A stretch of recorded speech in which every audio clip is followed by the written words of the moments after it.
Welcome to my new vlog. मैं हूं दर्शन और ये है मेरी channel ultimate travel DS. Vrindavan Dham से आप सभी को राधे राधे, जय श्री कृष्ण। मेरे पिछले व्लॉग में मैंने आपको कहा था कि आप वृंदावन कैसे आ सकते हैं और साथ में ये भी बताया था कि आप वृंदावन में कहाँ पे दर्शन करने के लिए जा सकते हैं। इसके लिए आप मेरी लास्ट वीडियो ज़रूर देखिए। चैनल पर पहली बार आए हो तो चैनल को सब्सक्राइब करिए और बेल आइकॉन प्रेस करिए ताकि मेरी नई वीडियो की इन्फॉर्मेशन आपको मिल जाए। वीडियो को लाइक और शेयर करिएगा और कमेंट में राधे राधे जय श्री कृष्ण जरूर लिखिएगा। वृंदावन आ रहे हैं और आपको रूम बुक करना है तो आप प्रेम मंदिर के पास या इस्कॉन मंदिर के आसपास आप कोई होटल या धर्मशाला में रूम बुक करवा सकते हैं। ये भी मैंने आपको बताया था पिछले वीडियो में। और मैंने यहाँ पे गौरी गोपाल आश्रम में अनिरुद्धाचार्य जी के दर्शन किए थे, वो भी बताया था। ये है वृंदावन परिक्रमा मार्ग। इस्कॉन मंदिर के पास ही ये वृंदावन परिक्रमा मार्ग शुरू हो जाता है। इसे भानुमति रोड से भी जाना जाता है। मैंने पिछली वीडियो में भी बताया था, अगर आप वृंदावन परिक्रमा करते हैं तो आपको वृंदावन परिक्रमा का भी लाभ मिलता है और साथ में उनके परिक्रमा मार्ग पे आए प्रसिद्ध मंदिरों का दर्शन का भी लाभ मिलता है। और मैंने पिछली बार ये राधा मदन मोहन मंदिर और राधा वल्लभ मंदिर के दर्शन भी किए थे, उसके बारे में भी आपको इन्फॉर्मेशन दी थी यहाँ पे। तो भक्त लोग वृंदावन आते हैं वो वृंदावन परिक्रमा भी करते हैं और वृंदावन परिक्रमा का भी बहुत महत्व है। जो व्रत चौरासी परिक्रमा करने आते हैं वो सभी वृंदावन परिक्रमा भी करते हैं। वृंदावन परिक्रमा आप चलते चलते भी कर सकते हैं या ऑटो रिक्शा के माध्यम से भी कर सकते हैं, जैसे आप चाहें। लास्ट वीडियो में मैंने बताया था कि मैंने परिक्रमा मार्ग पर राधा मदन मोहन मंदिर, राधा वल्लभ मंदिर के दर्शन किए थे। फिर मैंने कहा था कि मैं अगली वीडियो में आपको और दर्शन कराऊंगा। तो इसके बाद मैं आगे चला गया जहाँ पे बांके बिहारी मंदिर आता है और बांके बिहारी मंदिर में दर्शन किए। तो ये है बांके बिहारी मंदिर जो आप दर्शन कर रहे हैं। बांके बिहारी मंदिर में भी मेरे बहुत अच्छे दर्शन हुए। यहाँ भी बहुत भक्त आए थे, बहुत भीड़ थी उस दिन। बांके बिहारी जी के दर्शन के बाद मुझे यहाँ रात हो गई थी और मुझे भूख भी बहुत लग गई थी। मंदिर के बाहर बहुत सारे फूड स्टॉल वगैरह हैं, वहाँ पर अलग अलग खाने पीने के ऑप्शन मिल जाते हैं। मैंने यहाँ पे रबड़ी और खमन का नाश्ता किया था। उसके बाद दूसरे दिन सुबह में निधिवन दर्शन के लिए गया था। निधिवन में एंट्री फ्री है दर्शन के लिए और ये वो जगह है जहाँ राधा और कृष्ण ने रासलीला की थी, वो यहीं मिले थे। उसके बाजू में ये शाहजी मंदिर है जो बहुत पुराना है, यहाँ भी मैं दर्शन के लिए गया था। और यहाँ एक बात का ज़रूर ध्यान रखें कि बंदर है तो बंदरों से थोड़ा सावधान रहें और आपने चश्मा या गॉगल्स पहना है तो उसका भी आप ध्यान रखें। निधि वन में फ़ोटोग्राफी वीडियोग्राफी अलाउड नहीं है, इसलिए मैंने उसकी वीडियो नहीं बनाई थी। लेकिन ये है उसके बाजू में आया हुआ शाहजी मंदिर।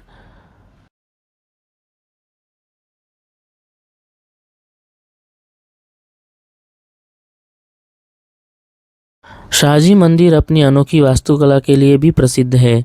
इसके घुमावदार खंभों के कारण इसे टेढ़े खंभे वाला मंदिर के नाम से भी जाना जाता है। मंदिर की एक और विशेषता है, उसमें आया हुआ है एक बसंती कमरा हॉल जिसमें बेल्जियम के कांच के झूमर लगे हैं। मंदिर के बाहर ये पेंटिंग्स बनी हुई थी और बाहर की साइड ये टेढ़े खंभे लगे हुए हैं, आप देख सकते हैं। ये मंदिर सफ़ेद संगमरमर के पत्थरों से बनाया गया है और इसकी वास्तुकला आप देख सकते हैं, बहुत सुंदर दिखाई देती है। शाहजी मंदिर में दर्शन करने के बाद मैं रंगनाथ जी मंदिर चला गया था। यह मंदिर वृंदावन के सबसे बड़े मंदिरों में से एक है जो विशाल भूभाग में फैला हुआ है, जिसमें एक झील भी है। यह मंदिर अपनी स्थापत्य कला और भव्यता में विशिष्ट स्थान रखता है। भगवान रंगनाथ जो वास्तव में लेटी हुई मुद्रा में भगवान विष्णु हैं, जो मंदिर के प्रमुख देवता हैं। मंदिर में विभिन्न देवी देवताओं के अन्य मंदिर भी है। यह मंदिर दक्षिण भारतीय स्थापत्य शैली का एक उल्लेखनीय उदाहरण है। इसमें आया हुआ भव्य गोपुरम या प्रवेश द्वार है जो द्रविड़ वास्तुकला की विशेषता है। इसे श्री रंगजी मंदिर भी कहते हैं। भगवान रंगनाथ स्वयं श्री कृष्ण भगवान है। श्री रंगनाथ मंदिर में भगवान कृष्ण अपने हाथों में छड़ी लिए हुए दूल्हे के रूप में विराजमान है। श्री रंगनाथ जी मंदिर की संरचना तमिलनाडु के श्री रंगम के प्रसिद्ध श्री रंगनाथ स्वामी मंदिर पर आधारित है। श्री रंगनाथ मंदिर दक्षिण और उत्तर भारतीय मंदिर वास्तुकला का एक दुर्लभ और उत्कृष्ट मिश्रण है। यह मंदिर पारंपरिक दक्षिण भारतीय शैली में निर्मित है।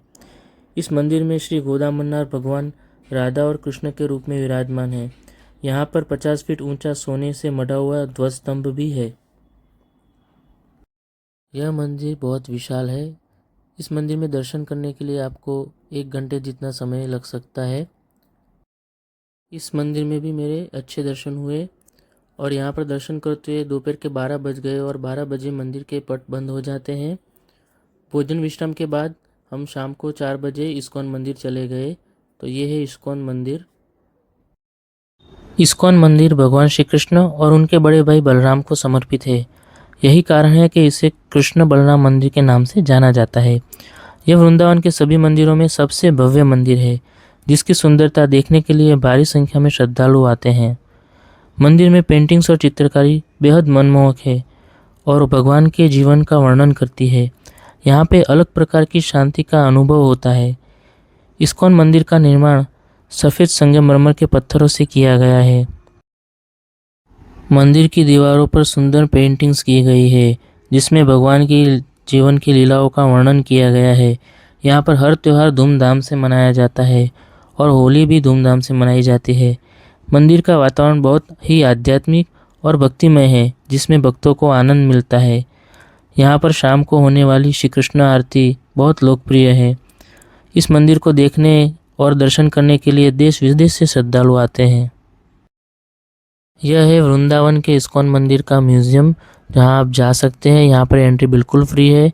यहाँ पे आप दर्शन करने के लिए जा सकते हैं। यह म्यूज़ियम मंदिर के अंदर ही आया हुआ है।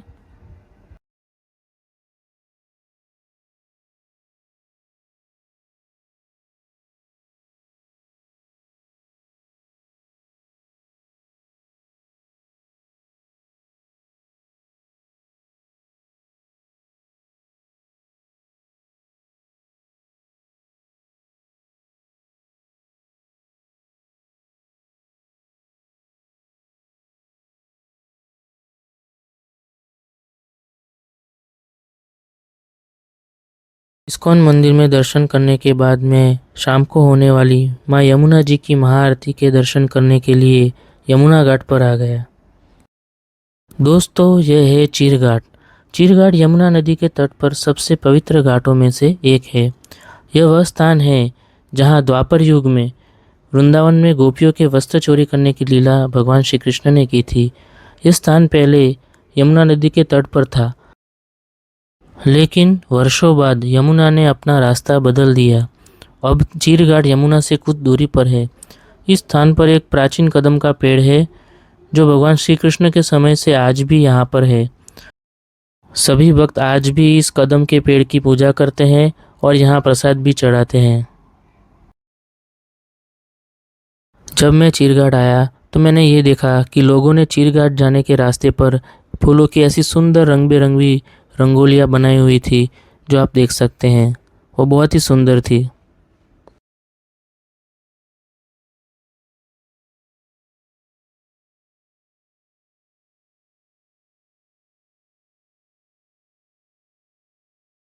दोस्तों, शाम के समय यमुना नदी के घाट पर जो ये दृश्य मैंने देखा, तो कुछ पल के लिए लगा कि अब मुझे यहाँ से अब कहीं नहीं जाना, बस यहीं बैठना चाहता हूँ थोड़ी देर के लिए।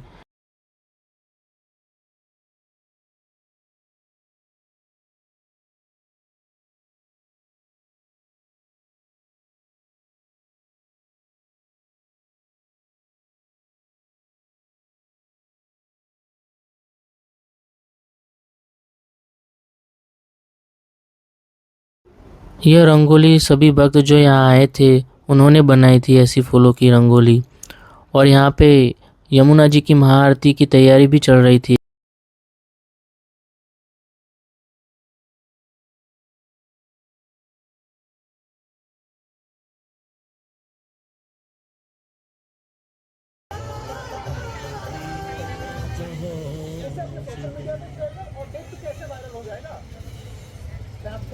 दीप जले और अंधेरा ऐसा कभी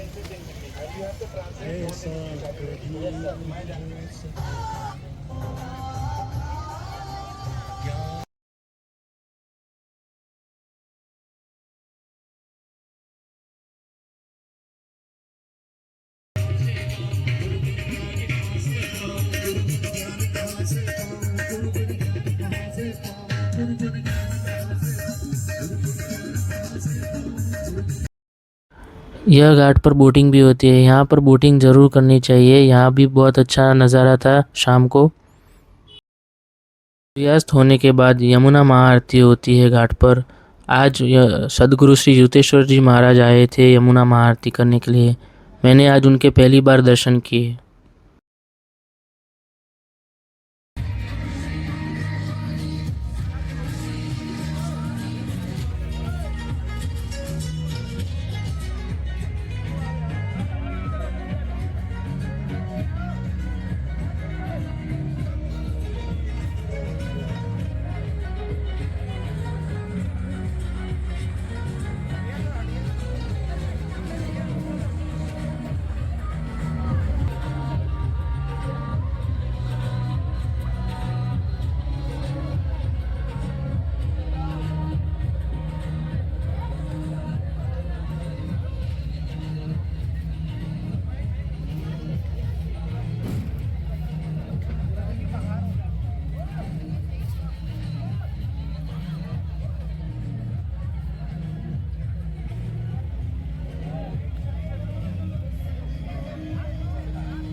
बोलिए सदगुरुदेव भगवान की, बोलिए यमुना महारानी की।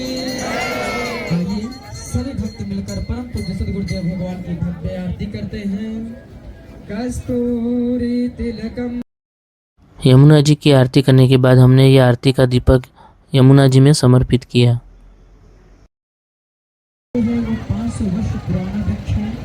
वहाँ एक नहीं हजारों दीपक प्रतिदिन प्रज्वलित होते हैं। सभी भक्तगण अपनी मनोकामनाओं को लाडली निकुंज वन में चले और मनोकामना जलित अवश्य करें। जो भी आज यहाँ पर एक नहीं हजारों लोगों की मनोकामनाएं पूर्ण। चीर घाट से चलते चलते ही आप केसी घाट तक पहुंच सकते हैं। आपको घाट घाट पर ही चलना है और यहाँ पर आप केसी घाट पर आ जाएंगे। केसी घाट यमुना नदी के तट पर सबसे पवित्र घाटों में से एक है। यह वह स्थान है जहाँ पर केसी नाम के राक्षस का वध किया था भगवान श्री कृष्ण ने। केसी घाट पर होने वाली यमुना महाआरती बहुत प्रसिद्ध है। यहाँ पर आपको यमुना महाआरती के दर्शन जरूर करने चाहिए। केसी घाट वह स्थान है जहाँ कंस द्वारा भेजे गए केसी दानव का भगवान कृष्ण ने वध किया था, जिससे यह स्थल अत्यंत धार्मिक महत्व रखता है। यह वृंदावन के प्रमुख घाटों में शामिल है और निधिवन से 2 किलोमीटर की दूरी पर यमुना किनारे स्थित है। यहाँ लाल पत्थर से बना एक सुंदर मंदिर है माँ यमुना जी का, और घाट पर शानदार वास्तुकला देखने को मिलती है। शाम के समय केसी घाट पर यमुना आरती का दृश्य बहुत ही मनोरम और शांतिपूर्ण होता है। यहाँ के पास में मंदिर मदन मोहन मंदिर जैसे अन्य प्राचीन मंदिर भी स्थित है।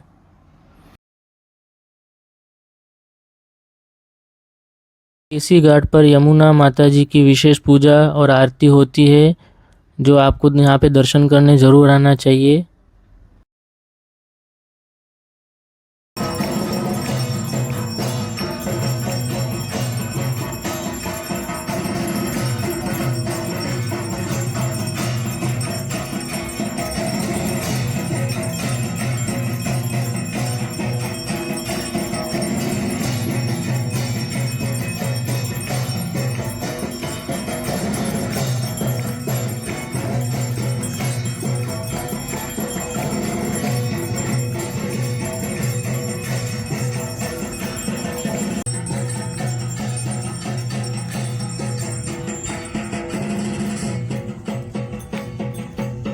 वृंदावन परिक्रमा मार्ग में आगे और भी महत्वपूर्ण प्राचीन मंदिर आते हैं जहाँ पे आपको दर्शन करने जाना चाहिए, जैसे कि है गोपेश्वर महादेव, जो यहाँ केसी घाट से वॉकिंग डिस्टेंस पर है, जहाँ आप गोपेश्वर महादेव जी के दर्शन कर सकते हैं।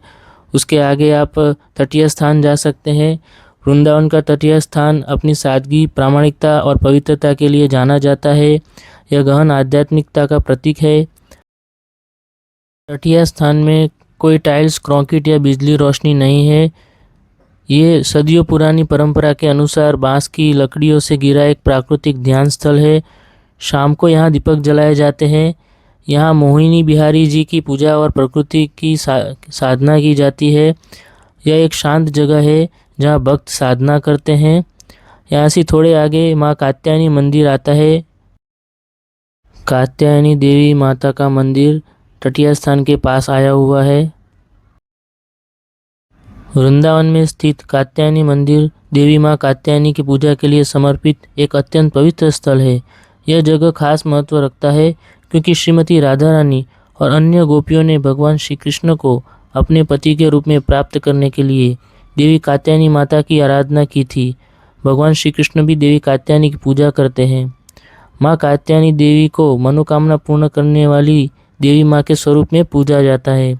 विशेषकर यहाँ युवा अविवाहित लड़कियाँ पूजा करती है, जो एक नेक और प्रेममय पति की कामना करती है। कात्यायनी शक्तिपीठ प्रमुख शक्तिपीठों में से एक है।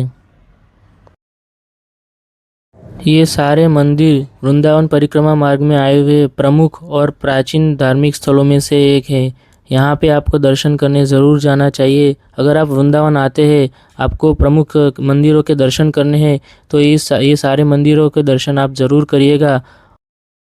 यहाँ पर मैं अपनी वीडियो पूरी करता हूँ। मिलता हूँ नेक्स्ट वीडियो में। तब तक के लिए वीडियो को लाइक, शेयर और सब्सक्राइब कर लीजिए।